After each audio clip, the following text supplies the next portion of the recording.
Hi everyone, welcome to the Trust the Profits video cast for the Tour de Force Week 3. We had two races this past weekend, Risen Star and the El Camino Royale with cheese, not so much. So starting with the Risen Star, we had about 3 or 4 horses that people were talking about as being the number one horse. Mandaloun went out as the favorite, even though it was beaten about a month ago by Midnight Bourbon. And I would say Mandaloun convincingly won. Midnight Bourbon got third. There were a number of people, myself included, that were putting their money, at least within this contest, on Senior Buscador, who hadn't raced probably in about 3 or 4 months, but put up a pretty convincing maiden. Yeah, but it was Mandaloun all the way, right? What'd you see, El Hombre? Yeah, agreed. And I was one of the suckers that was all over Senor Buscador. Me too. Pretty heavily on both of my entries. It really hurt me this week. But Yeah. what are you gonna do? Spoiler I alert. mean, a lot of the experts that we've talked to loved Mandaloun. Yeah. I didn't see it. I don't. Whatever they saw, I missed. Admittedly, so it's on. No excuses. He ran great and crushed that field. You're right. I mean, it was not contested. The irony about this is the formula that we use here at Trust the Profits loved Mandaloun as well, and yet we did not. You and I were looking at it like, I think Senior Buscador, once Mandaloun gets paid up, then Senior Buscador is going to go off and win at a pretty good price. And both of us thought the same thing on that, I'm sure. I think And if the odds people would have been hate it. reversed, I probably would have been more okay with betting Mandaloun. But I did not see the horse as the favorite, like the heavy Yeah. favorite, like it went off at 2-1, 5-2, whatever it was. I didn't like him that much, Exactly. so I figured I'd take the shot on the Midnight Bourbon and Senor Buscador were both in like 5-1 range. Right. Yeah, it was at the top. It was a pretty even spread. Keep me in mind, was Scratch because it was going southwest, but pretty even field. Now shifting gears to the El Camino Royale with cheese. Rombauer, right, went off as the favorite there. Again, the formula for Trust the Profits picked Rombauer as the winner, and I didn't. And that's going to show up a little bit later. Well, it's hard to bet. It's hard to jam in on a 7-5 horse. I mean, you either have to commit all in or not. And he, like you said, our formula had him picked on paper. On paper, he looked great. Everybody I talked to was on him. I mean, yeah, it was pretty black and white. But if you're trying to make money in a contest like this, sometimes you got to think outside the box a little bit to make any moves in a contest like this. Unfortunately, for anybody who did that, which I guess I kind of caught a piece of him, but some people did it right. Yeah, So absolutely. who else was close with Rombauer? Javanica, I believe, was second. Javanik was second. Yeah, came close, but really was no challenge for Rombauer. And Governor's Party, who I think most of us probably had as our 9th horse in 9 out of 9 horses, came in third and paid off on a nice trifecta. So if you were prescient enough to put Governor's Party in your trifecta, that horse paid like $15 for a show. So $15.40 for a show. Yeah. So I know that that horse broke up a lot of trifecta and supers. That's the type of horse that makes or breaks somebody. And that was a race where I was trying to hit a couple show horses because I did see that there was a couple value plays in there, but they just didn't pan out for me. Anyway, enough about me. I am out of the top 10 this week. I will spoil alert that for you because we're going to start at number 10 and I am out of it. You will not see the formula this week, unfortunately. But let's start at number 10. Should I go through this again, El Hombre? Go ahead. Number 10, El Hombre 2 at $771. And we're at the point where we have spent $700 a piece of our fictitious cash. And right here, this is where the break-even point is. One below is K Falk 19 with $697.70. So he is just below spend. But this is the cutoff for the people who are making money on their bets. El Hombre, do you want to talk about El Hombre 2 at all? Well, I hit a trifecta in the first race, and I had a wild spend. I think a dollar try, which I actually spent about $80 on the ticket because it was such a. I could not decide. And I wanted to include, several options. Anyway, I did hit the try, but it paid out 58.10 on the spend. That was actually more than that. And then El Camino, I returned like $83 on that ticket on a $100 spend. So both were losers, but both were good enough to keep me in the top 10. I think I was 7th with my second entry last week, but hanging on, getting close. Speaking of losers, let's go on to number 9. El Hombre won. How the mighty have fallen. How the mighty have fallen. El Hombre 1 was the leader after week 1 and second after week 2, and I hit the big double rainbow this week. 0 for both. Yeah. Again, I think we touched on the 2 horses that I had. Petruccio in the second race in the Camino, nowhere to be found. You fell for that too, huh? Yeah.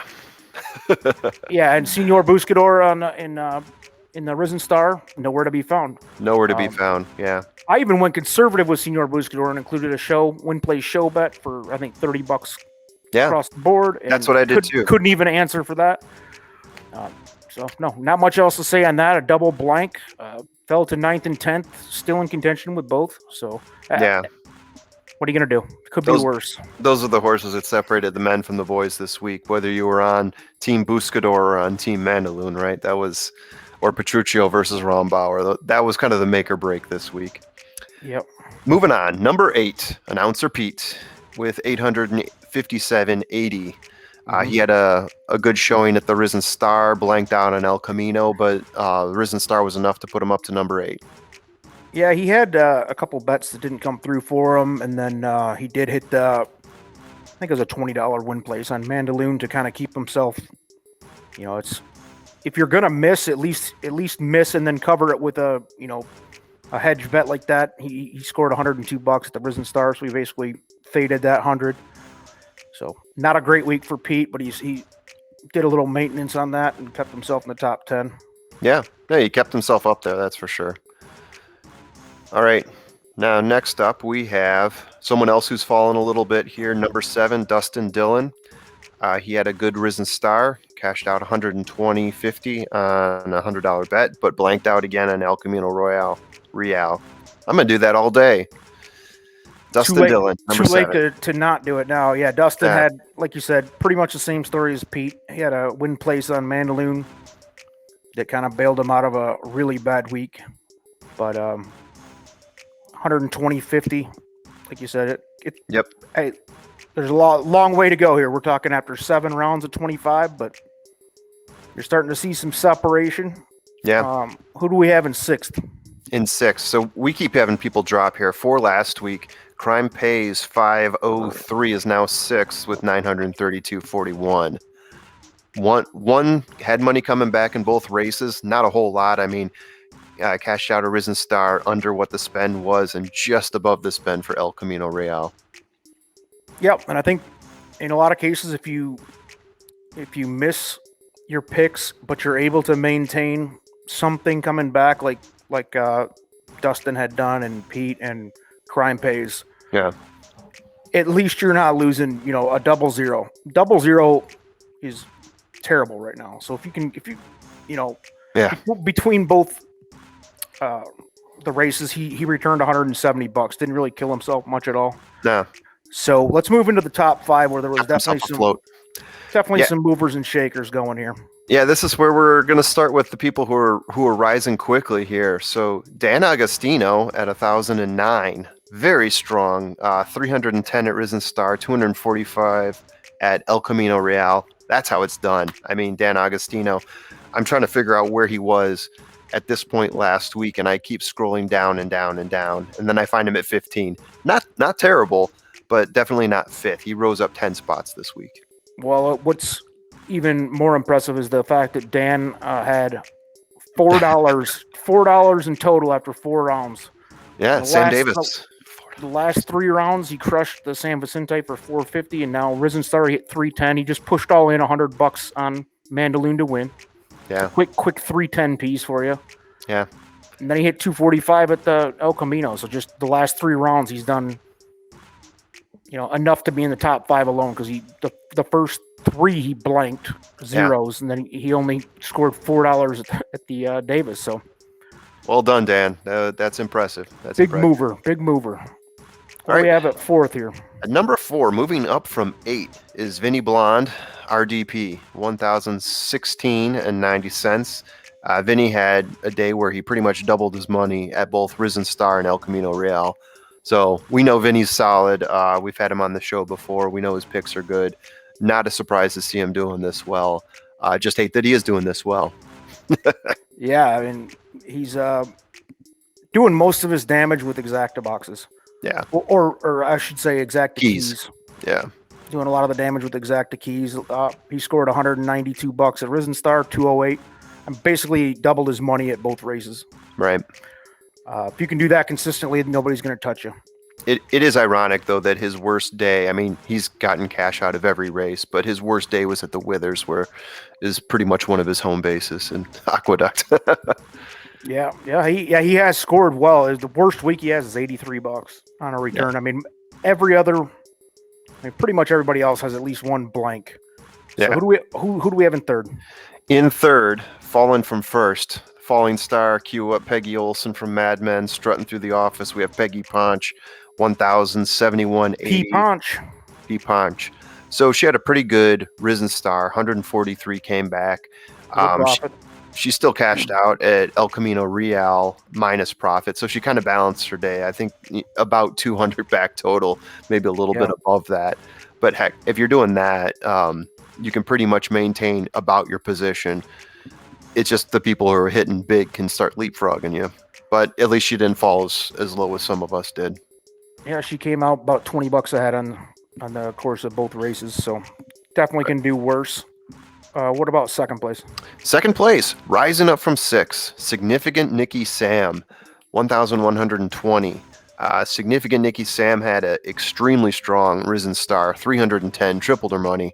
And at El Camino Real, got a nice 65% return on her bets there. So well done, hitting both of those really hard. Had really strong showing. The first week, I think she was a little bit off, 25 and 25. But since then, just cashing out race after race. Yeah, the 310, again, same move as Agostino. Jammed 100 on Mandaloon and said, I'm done with it. Came through for a 3-to-1 payout. Yeah. Consistency for Nikki has got her up all the way to 2nd with 1120, like you said, and then to take the lead from, I don't know where Vinny RDP2 was last week, but Vinny RDP2 was at 11 last week. Cue up maybe the second gif of Mr. Blonde now, because Mr. Blonde is now number 1, $1,233.50. I mean, just completely crushed Risen Star, 422 back on 100 spend. And, more than doubled his money at El Camino Real. He knew he had a good week. He was pinging us, asking us where he was, and we weren't giving the satisfaction. Now he's got it. Number 1, Vinny. Good job, man. Good job. Yeah, that's how it's done right there. The big key to get him the big jump with this entry, RDP2, was a $5 try box. And that was, I think that paid out of the 422 he scored at Risen Star, that paid out over half of it. But yeah, he hit both races with, slightly different picks on both entries and scored big for both entries. And he's now in the top 5 with both entries. So yeah, that's a good race. This was Vinny's week, man. Oh, it certainly was. What are you going to do? He both of his entries rose significantly. So Vinny, we need you to have a little bit of cool down session here in the next couple, if you would. Yeah. If you wanna punt on Southwest Stakes, go right ahead. Feel free. Southwest is coming up on Sunday the 21st. That's the only race this coming week, but it's a big one. So, yeah. Anything else of note that we need to touch on for the Tour de Force as we go into round number 8 next week? Tour de Force is rolling strong. Everybody's having a good time. We love hearing from you guys on Twitter and Facebook and all your messages back. So thank you for participating. I know I'm having a blast. So thank you for setting this one up, El Hombre. This is a really good one. Good, man. I love it. I'm having fun with it too. And I've gotten pretty much 100% positive feedback, which is a tough feat on horse racing Twitter, where everybody usually just beats the hell out of each other. So, God, horse racing Twitter. Yeah, tell me about it. Well, with that said, man, let's wrap it up. We'll keep it tight and quick this week. All right. That's it. All right, see everyone. We'll see you guys next week. Later.